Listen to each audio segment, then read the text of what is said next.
Hello, everyone. Thanks for watching. I'm David Hopper, Austin Bureau Chief of the music site 360degreesound.com, where we bring you music from all angles.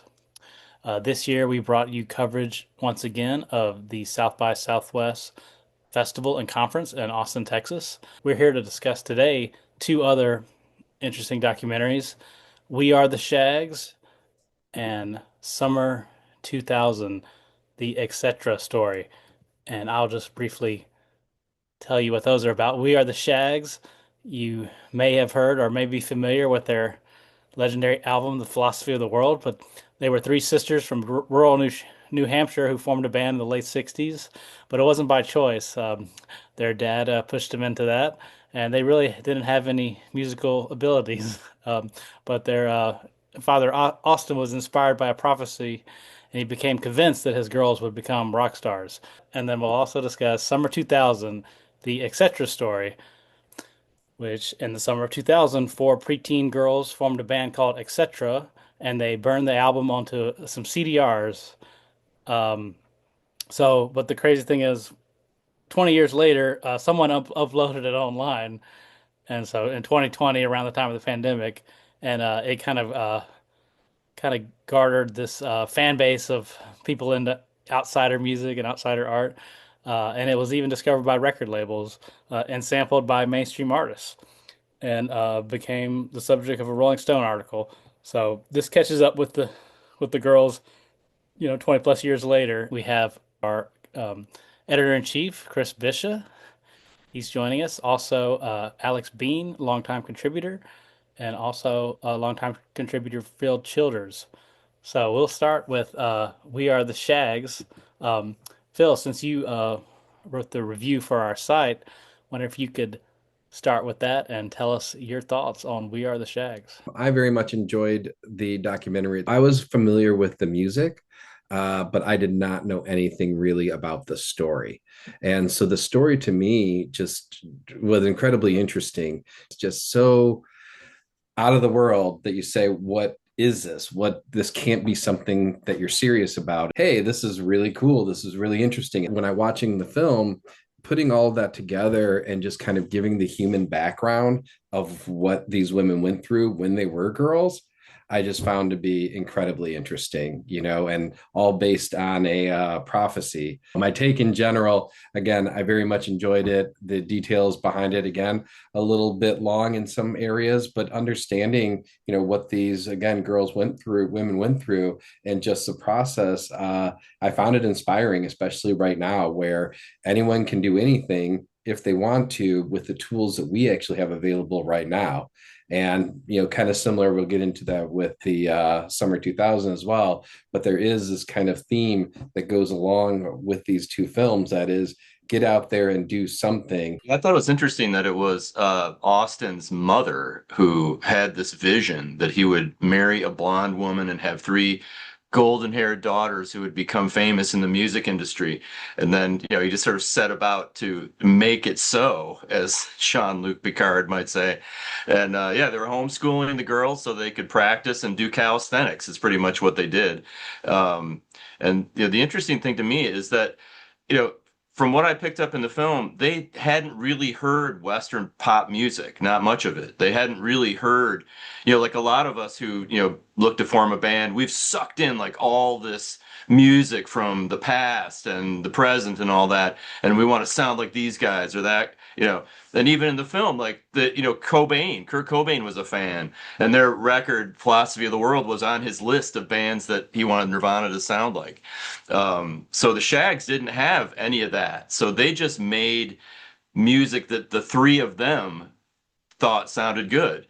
I love in the film that they have a couple psychologists who comment and say, we've decided what's good and bad. That those are social. That's a socialization that's happened, and these girls didn't have that.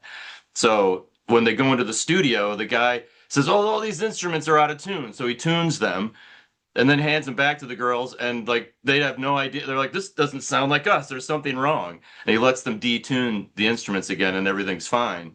So that's a really cool part of the story, that guy let them be them. That part was really interesting with the because going back to what you were saying about them being in the studio, I found it fascinating that when they said, "Oh, we made a mistake within our song," and that dedication to their songs that they were putting together for their father, again, without the Western, music influence, as you said, "Oh, we made a mistake on that." How much, the level of practice needed when you listen to these songs for someone to hear that and say, "Oh, I know where my mistake is on that track." I found that to be kind of profound. I believe Chris was the one who sent a message saying, referring to it as pageant dads, which I thought was funny. It's interesting because on that, uh, you look at things like when they're talking about prophecy and visions, and you just kind of roll your eyes. And certainly there's a certain piece of that to many big acts over the years. So I won't just dismay that whole area of it. But I do think it's interesting that in spite of all the issues they had, to your point earlier, Chris and Phil, it's one of those interesting things where today I feel like a lot of young people who are wanting to enter the industry, to your point, have a lot of tools at their disposal, but they don't really have a guide there to do it. And so that was the interesting part to me. As I was watching, I was thinking, there's got to be a middle ground in here. There has to be something other than Joe Jackson, Yes. archetype out there, because As in the Jackson Five's dad, not correct. Joe Yes. Jackson, the English pop star. No, no, not that Joe Jackson. I hear he's splendid. Joe Jackson, the Jackson father, less splendid. But yeah, I think Alex, what you're talking about when you say that they're, I agree 100% for myself as well as anyone else out there. We have all the tools that we could use at our disposal without that kind of North Star. It's hard for many of us to get started. And it's hard for many of us to kind of continue on, even. You sometimes do need that, pageant dad or Joe Jackson type in your life who can maybe drive you. The hope is always that the people who are being driven actually have some passion for the product they're putting out. And that was with this film, maybe where that was, the passion was just pleasing their father, and a lot less, when you hear again, the sisters talking, Dot obviously has, under some understanding of music, even her single song that she had on that was kind of like a classic type, song for the era. You would hope that, again, the people being driven have passion for it.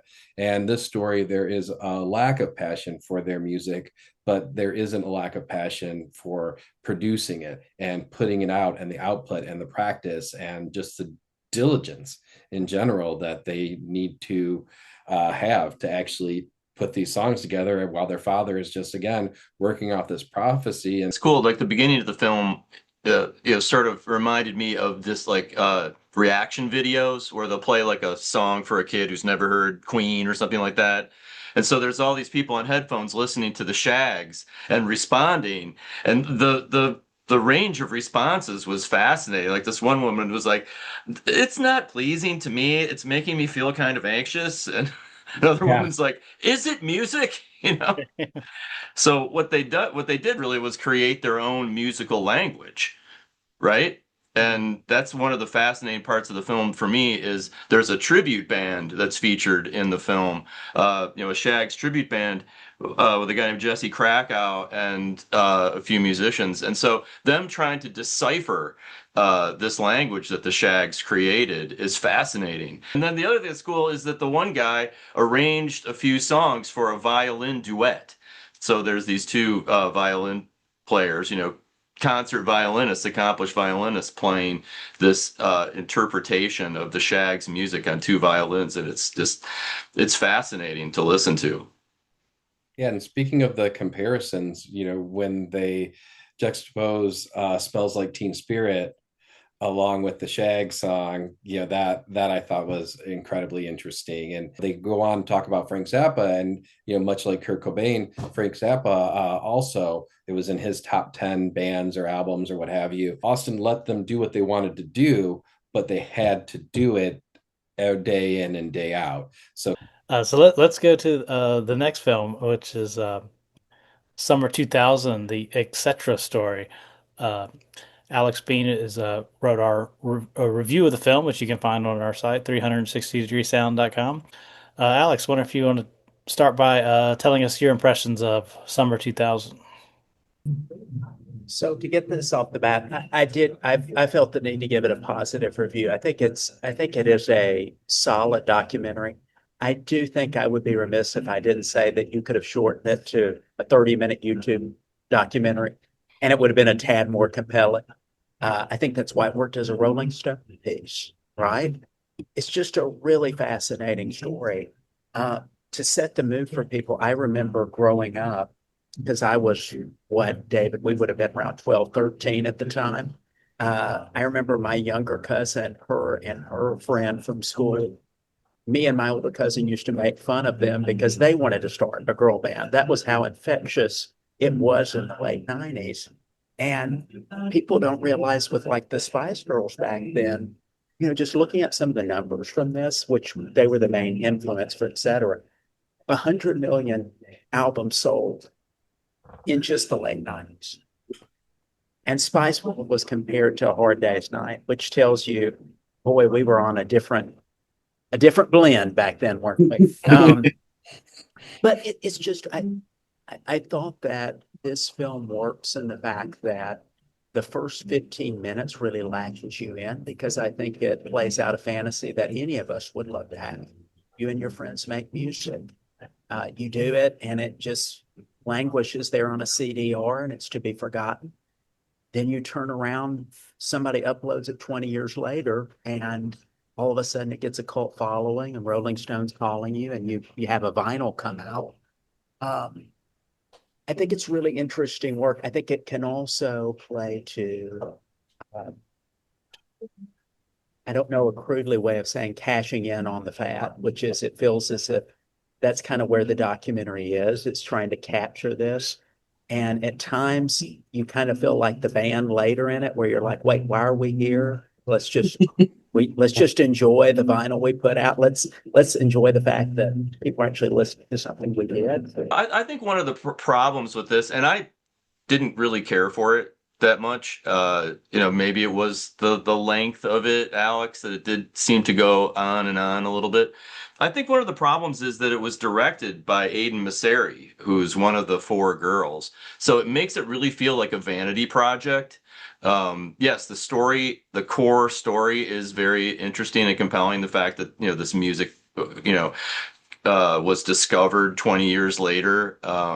And there's just something, like watching her read her middle school diary was really, painful to me. I was just I don't want to go back through that. I certainly don't want to, I mean, especially girls, right? I have a daughter, who's been through middle school and maybe that's too fresh for me. But yeah, I did it's not that it seemed inauthentic. It just kind of seemed forced a little bit. The real heart of the film is the relationships of the girls, so that was the most compelling part to me as they were sort of reconnecting and rediscovering these relationships that had been so important to them, but that had faded away. I found myself just kind of thinking about the music a lot more and a lot about how everyone's, Destiny's Child, what these young ladies were into at the time. But all I could hear was Elastica and Luscious Jackson in the background. All I could hear Okay. was more of like oh, if somebody would have given this to like the Dust Brothers or somebody of like the mid 90s and had them, that's what it sounded like. It sounded more like that to me. So I found myself kind of lost in the music portion of it, the way that this film in particular has the positive. We wanted to make this music. This is something we wanted to do. And that part was very fresh to me. I thought it was nice, especially considering the age. But for me, the music, all I kept on doing while I was watching the film and the extra was, there's something here.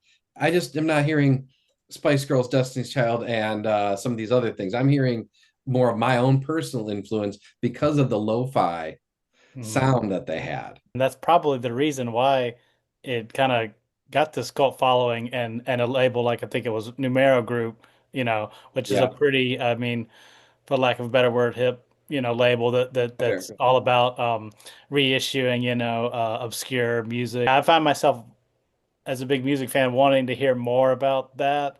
I wasn't as interested in the, I guess, the relationships of the girls and them catching up and reminiscing. One of the guys who comments in the X-Cetra described the music as equal parts Tamaguchi, equal parts slap bracelet.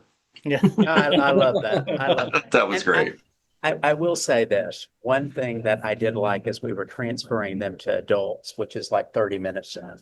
It is fascinating to see people who are clearly not, this is not Rihanna who's had two kids coming back to music. One of these girls in the group that's now a woman is a mother. And I'm just sitting there looking at her and like she's getting these calls about this project 20 years ago. And she's like trying to put her kid down. It would be like any of us in adulthood. You're not, it's not at that same level. So I think another part of this that is fascinating, to your point, Chris, there are parts of this that feel like a bit of a vanity project for the director, but it is neat to see these decidedly middle class women who are confronted with this popularity of something they did 20 years ago. It's an interesting story. I think the story sells it. Thank you everyone for watching. Please stay tuned to 360degreesound.com where we bring you music from all angles.